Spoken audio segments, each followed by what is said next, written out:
On the morning of June 13th, the National Park Service announced that all entrances to Yellowstone would be closed due to severe flooding, rock slides, and extremely dangerous conditions.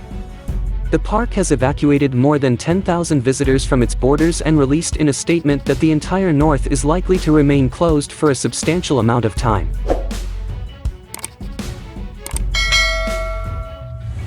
The impact was most serious in the area between Gardiner and Cooke City, Yellowstone Supervisor Cam Sholly said on a recent press call, adding that if the park continues to see warming temperatures and the right mix of rainfall, it could see another flood event in the next 4 or 5 days, due to forecasts of rain and rapidly melting snow.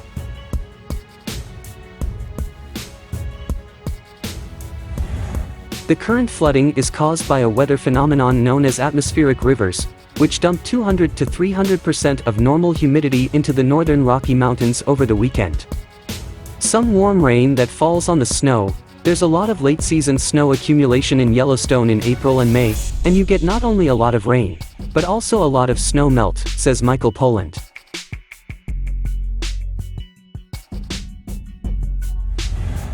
The scientist charged at Yellowstone Volcano Observatory.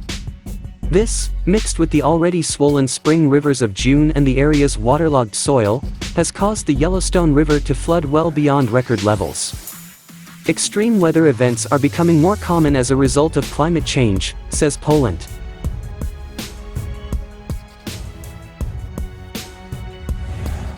The previous high flow record for the Yellowstone River, set in 1918, was 30,000 cubic feet per second, CFS. Sunday night, we were at 51,000, Sholly said. The damage to the park's South Loop, which is home to tourist favorites such as Old Faithful, Norris Geyser Basin and Yellowstone Lake, was much less, though Sholly said there were several areas of potential disruption that needed to be assessed before visitors could return.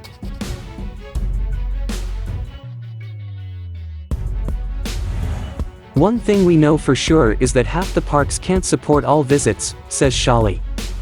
His team is currently looking at various solutions, including a timed entry reservation system, when the South Loop is safe to reopen. People should reevaluate summer trips to Yellowstone National Park, said Wes Martell, Wind River Conservation Association senior at the Greater Yellowstone Coalition. There is a long-term reconstruction to be done and this will disrupt travel for some time.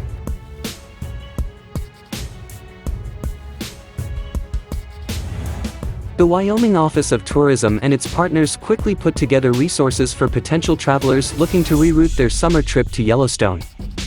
Although Yellowstone National Park is currently closed, Wyoming's gateway cities to the park and other cities and attractions around Wyoming remain open, says Piper Singer Cunningham.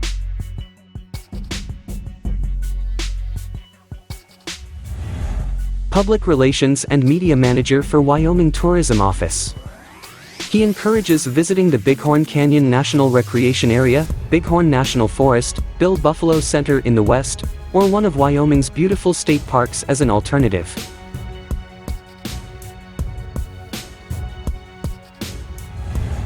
Grand is already feeling the strain of people changing their plans from the flood.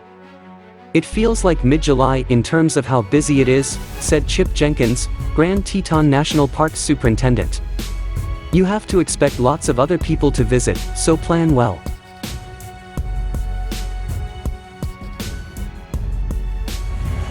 There are many beautiful places and communities in the greater Yellowstone ecosystem and in Wyoming that are well worth a visit. Jenkins suggests visiting Wyoming's stunning Bighorn Mountains as an alternative. Following the principle of leaving no traces is also more important than ever as public lands are overcrowded.